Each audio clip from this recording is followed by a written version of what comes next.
What's up, guys, and welcome to part 2 of the Y2K reviews I've been doing. First was the first gen Viper, and as you can see behind me, now we have a third gen Viper, which second gen was pretty much the same body style you can show here of this first gen, and it was just a continuation.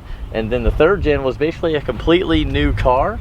If you walk over here, you'll see that this car is a completely different front end. And I was told that this is called Fang, apparently, and the first gen is Snaky. Okay, so those are two different snakes. I don't like snakes a lot, but that's apparently what they are.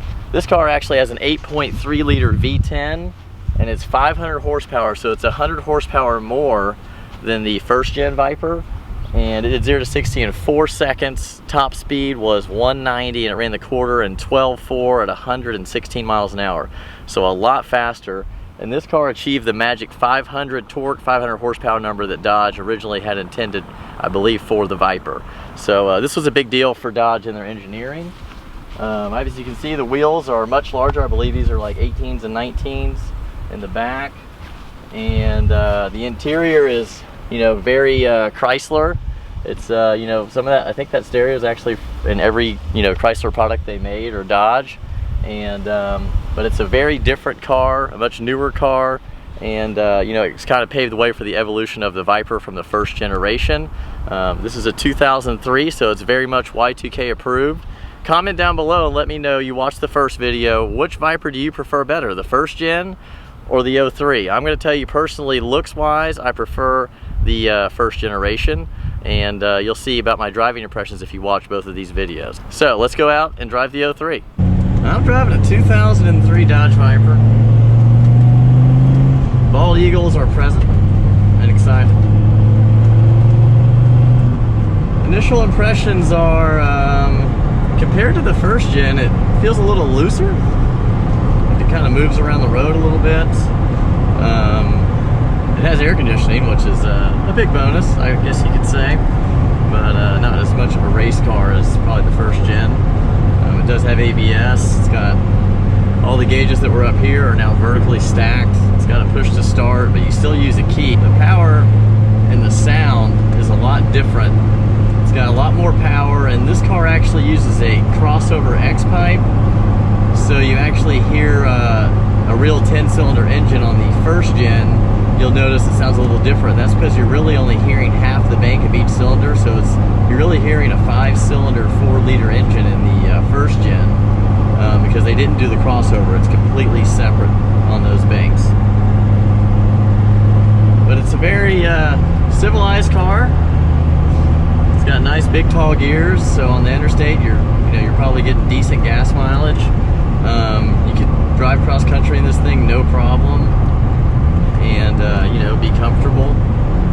The shifter is kind of a longer throw than the first gen. I don't know, maybe if he has a short shifter in that. I'll have to ask him that, maybe clarify it. But overall, it's a nice car to drive. It's a much bigger car. And the visibility out of it, I would say, is probably about the same though. It's kind of got a chop top on it. But these fenders on the outside are much bigger. The other car doesn't even really have a fender like that. It's just kind of flat, goes off to the side. Yeah, but overall, it's definitely a newer car, and it has a lot more creature comforts. You know, all these controls are basically out of, you know, whatever Dodge's parts bin was at that point in time. But let's see how she do and get some power going here.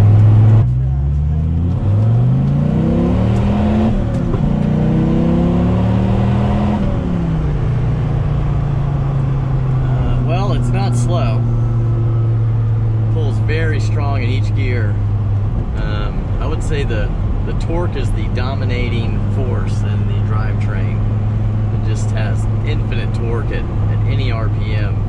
Probably about as close to an electric motor that you could get in a you know, piston engine. Rev-Matching feels good. The throttle pedal is kind of light, kind of interesting.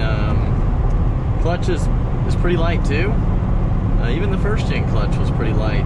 The pedals in this car compared to the first gen, which you'll see in that video, these are straight on, and in the first gen car, I think they had to go like around the engine or something, or the transmission tunnel, and your legs actually sit like this. I mean, you literally, like, your foot is sliding against this side door here while you're using the clutch. It's pretty wild, and your brake pedal is just way far over.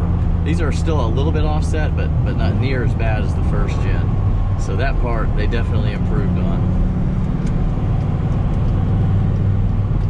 Look at that, found an airfield.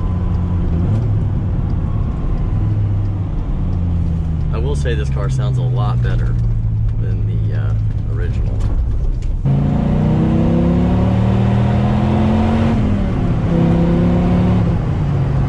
Woo!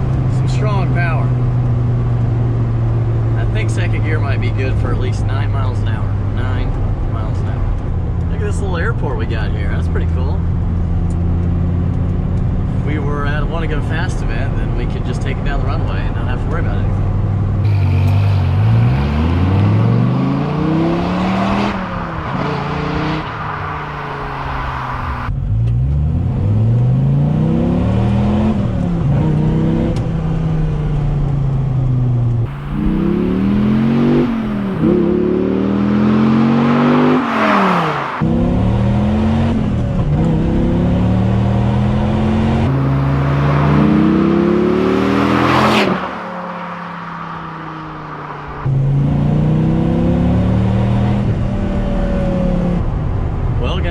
That's what it's like to drive a 2003 Dodge Viper.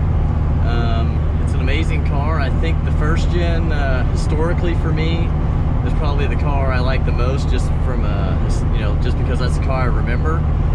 This car is definitely an improvement in a lot of areas. I will say this car kind of tram lines and pulls, into different ruts and stuff. And I don't know if these tires are a little bit wider or if the chassis has a slightly different design or something, but that is one thing I noticed. It feels a little bit more loose than the first gen. But both great cars. Just depends on what you want in life. Do you want AC and all the creature comforts, or do you want basically a street legal race car? For me, these cars are all about special moments. And I think for me, the first gen is that, just a little bit more special, to where it's something, I wouldn't want to drive it every day, but I would really like to drive it, every weekend and just have a great time with it. It's kind of like the Diablo, where it's definitely not a car you're going to use as a daily driver, but when the moment strikes you, it's something you're really going to enjoy. Alright guys, well, as you can see, it's a little wet from the first video, and it's the same day, but this is part 2. And for those of you who prefer the later generation Viper, I had a great time driving it, and it was fun. It's definitely, speed wise, I think the gearing is shorter on the first gen, so they actually felt about the same. This one's louder, and it definitely sounds better.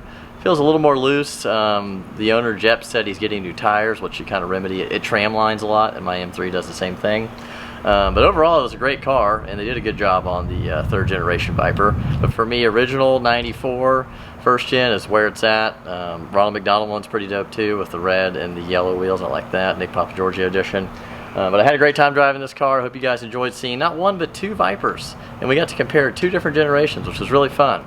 So thanks again to Jep and his son Peyton for letting me drive their cars. They watch Y2K all the time. I gave his son a ride in the Diablo, and he loved it. So he repaid the paver, I guess, by letting me drive his Vipers. So it was a great time.